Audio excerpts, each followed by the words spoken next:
Hello, my gentle and of course very modern apes. Today we're asking a question for the ages. Why are we humans bipedal? This is an interesting question to ask, primarily because we're the only ones who walk this way. We're the only extant hominids to be obligate bipeds. Panins and members of gorilla each walk around on their knuckles, practicing different but definitely types of knuckle walking, while orangutans spend most of their time up in the trees, so they move around using a sort of suspensory clambering locomotor style.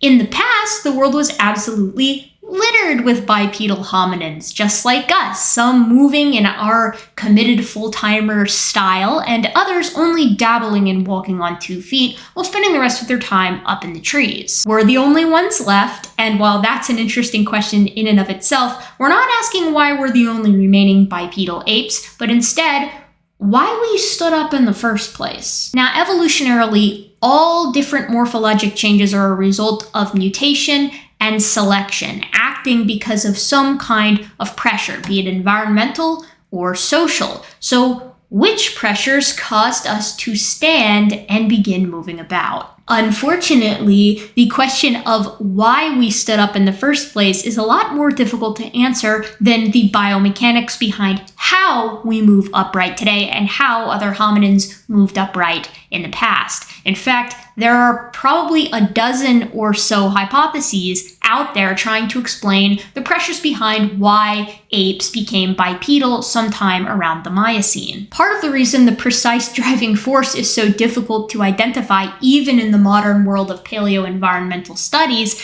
is because paleoanthropologists don't really even agree on what the last common ancestor between the knuckle-walking apes and the bipedal apes even looked like. This is important because we need that template, how that last common ancestor moved, to understand what changes actually needed to happen to become bipedal in the human sort of lineage and quadrupedal knuckle walkers in the chimpanzee lineage. Did the last common ancestor between humans and chimpanzees that lived approximately 7 million years ago look more like a hominin or more like a chimpanzee? Did it knuckle walk? Did it walk around on all fours in the trees? Did it walk around on 2 legs in the trees? Did it walk around on the ground at all? These are the questions we have to ask ourselves, and unfortunately, we have to look pretty deep into time to do it, because hominins by 4 million years ago were already walking upright and doing so quite well, at least if the Australopiths have anything to say about it. Before them, around 5 million years ago, Ardipithecus was at least dabbling in terrestrial bipedality, and even earlier than that, 6 and 7 million years ago, Aurorantuganensis and Sahelanthropus chilensis both show signs of at least the sort of predisposal to commonly walking on the ground on 2 feet, and they may well have done it themselves. If selective pressures are already acting in favor of bipedalism 7 million years ago, then it serves to reason that the ancestors of these upright, potentially bipedally moving hominins lived before 7 million years ago. So the common ancestor of hominins and panins lived sometime before 7 million years ago, probably close to that 7 million year ago range, and probably moved in one of 3 ways. 1, suspensory clambering, not unlike what we see with orangutans today. 2, knuckle walking. And 3, the pronagrade, palmagrade, arboreal quadrupedalism that we tend to see with most tree-living monkeys. So what do the Miocene apes tell us? We have a lot of them. How exactly did they move? Well, let's look first to the European Miocene apes, who unfortunately are giving us an uncertain signal. We have postcranial material from Hispanopithecus, Rudopithecus, Oreopithecus, Pierolopithecus, and Danuvius. Hispanopithecus is considered to be undoubtedly suspensory, moving carefully and deliberately through the trees. Danuvius and Oreopithecus are similar, each of these 3 having a generally orthograde or upright posture with powerful hands and limbs. The postcrania for the Hungarian hominid known as Rudopithecus also support a suspensory lifestyle with an upright posture. On the other hand, Australopithecus and the Middle Eastern ape Australopithecus have morphologies suggesting palmograde, pronograde quadrupedalism, with Australopithecus still being in the trees and moving much like modern guenons, and Australopithecus being on the ground and living likely like modern baboons. Your main takeaway from this, at least, should be that we see both suspensory locomotor style with an upright or orthograde posture and pronograde, palmograde quadrupedalism, or moving around on all fours with a sort of horizontal posture. Both of these exist prior to Sahelanthropus, and indeed, either of them may have given rise to the hominin lineage as well as the panin lineage. So, how many knuckle walkers do we perhaps have preceding Sahelanthropus chilensis? And the answer is 0. Goose egg. We have no knuckle walking ape fossils from this time period, from the Middle and Late Miocene. We really have no knuckle walkers at all until we see the emergence of our extant apes, at least as far as primates go. This is very interesting because they gotta be there somewhere, right? The ancestors of gorillas and chimpanzees are somewhere in the fossil record. We just don't have them. Now the question is, okay, why? And it probably has something to do with the environments that the knuckle walkers live in today. Both gorillans and panins live in tropical rainforests. These are known for having highly acidic soil and absolutely annihilating any fossils there. Hominins, and indeed some of these Miocene apes in Europe and the ones living in the Middle East, tend to live in either grassland, woodland savannas that tend to be very arid, swamp environments that are peatish and tend to preserve fossils quite well because of the anoxia in the deeper waters, or like desert peripheries. It may be that the fossils for all the knuckle walkers just never preserved because there's something about knuckle walking that lends itself to a tropical rainforest environment. But as of now, it seems like there really isn't a very good case to make that the ancestor of chimpanzees and humans was a knuckle walker. This hasn't stopped some from proposing it, but we don't have any fossils.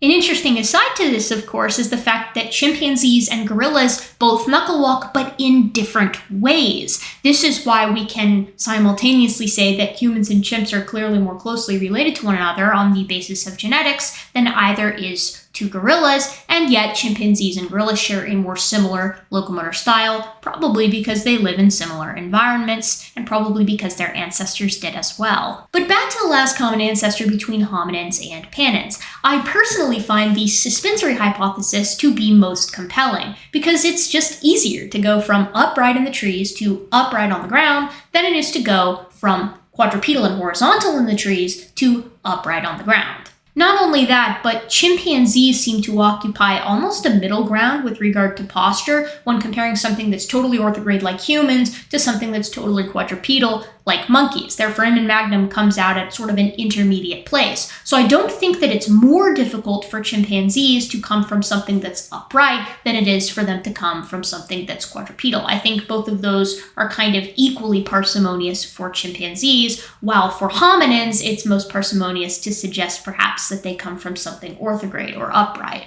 Still, just because it makes the most sense doesn't necessarily mean that it's true. So we should keep both the suspensory ancestor and the quadrupedal ancestor in mind as we move forward with regard to what caused our species to walk upright. Later, I'd like to do a video specifically looking at ideas behind the LCA of hominins and panins and really digging deep into the papers that support suspensory versus knuckle walking versus arboreal quadrupedalism.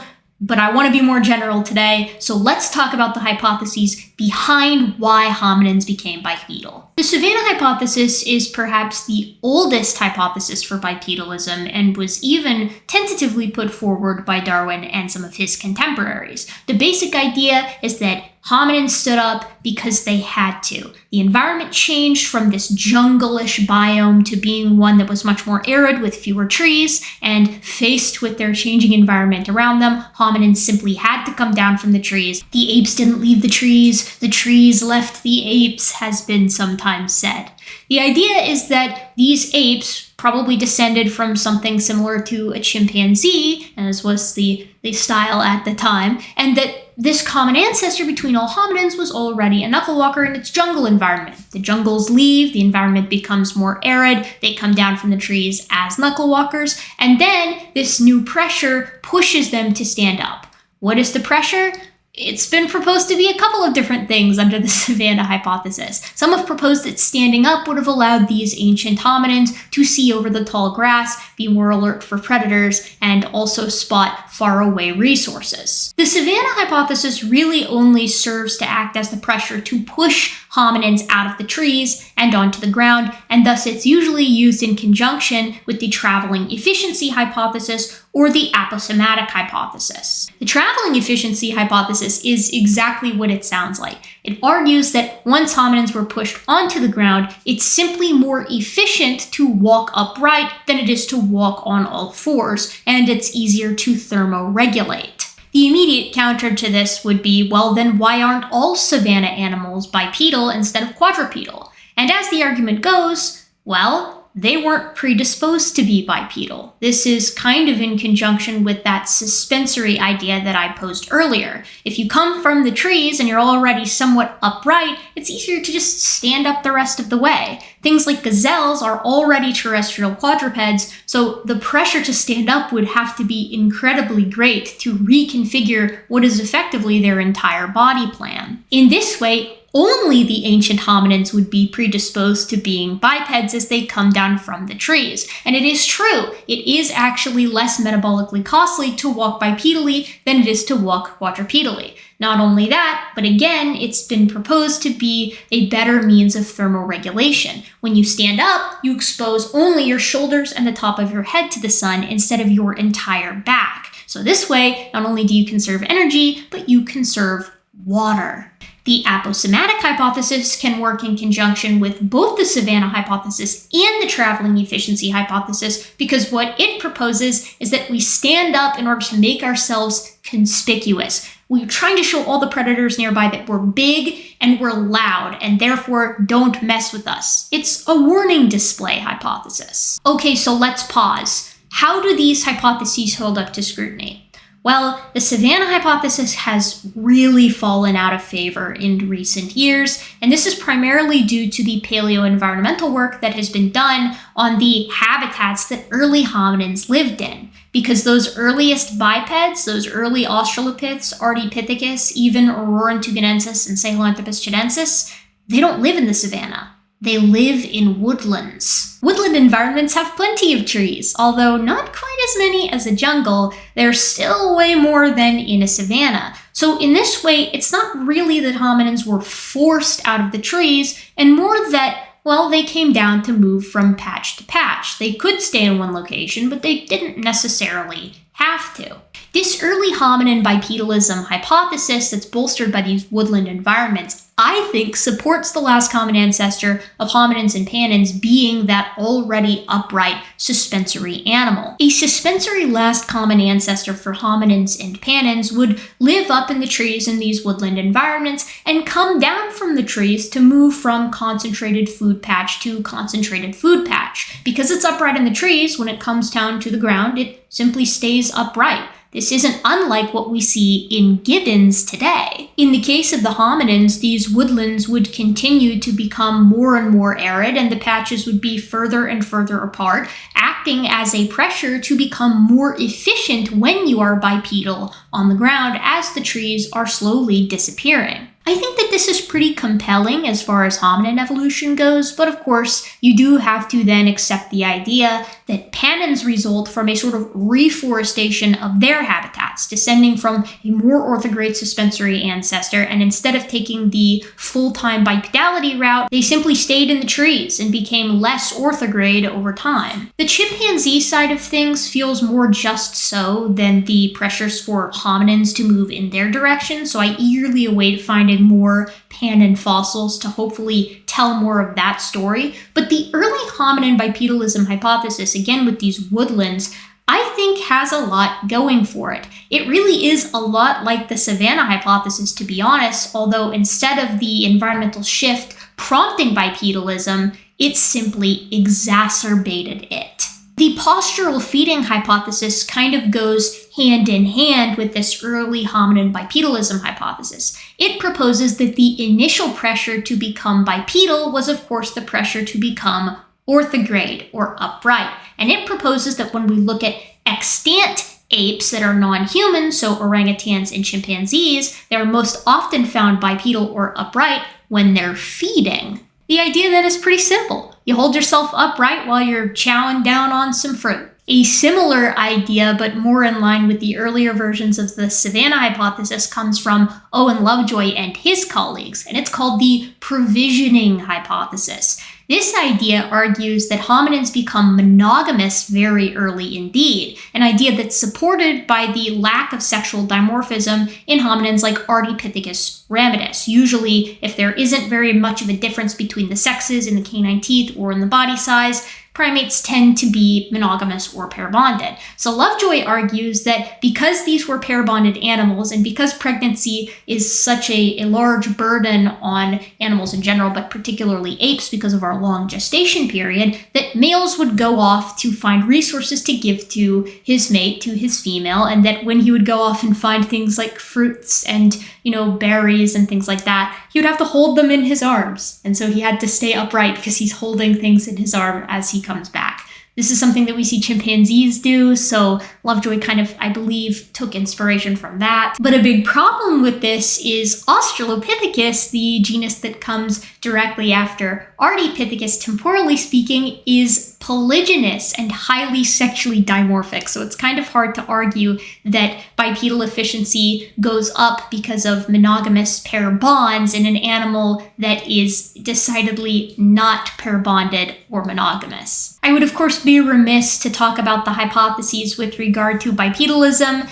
and ignore the aquatic ape hypothesis or the wading model. The wading model is actually like a super sane version of the aquatic ape hypothesis that I've covered before on this channel, and it simply argues that, when modern extant apes stand upright, a lot of times it's because they're crossing some kind of water body. They're in the water, so they hold their hands up like this. We have plenty of video evidence of this. The idea is that these ancient hominins are exploiting sort of aquatic resources, tubers, cattails, things like that, and so they stand upright to wade through the water. So which of these hypotheses is it? What prompted early bipedalism, either in the last common ancestor of hominins and panins or along the hominin line?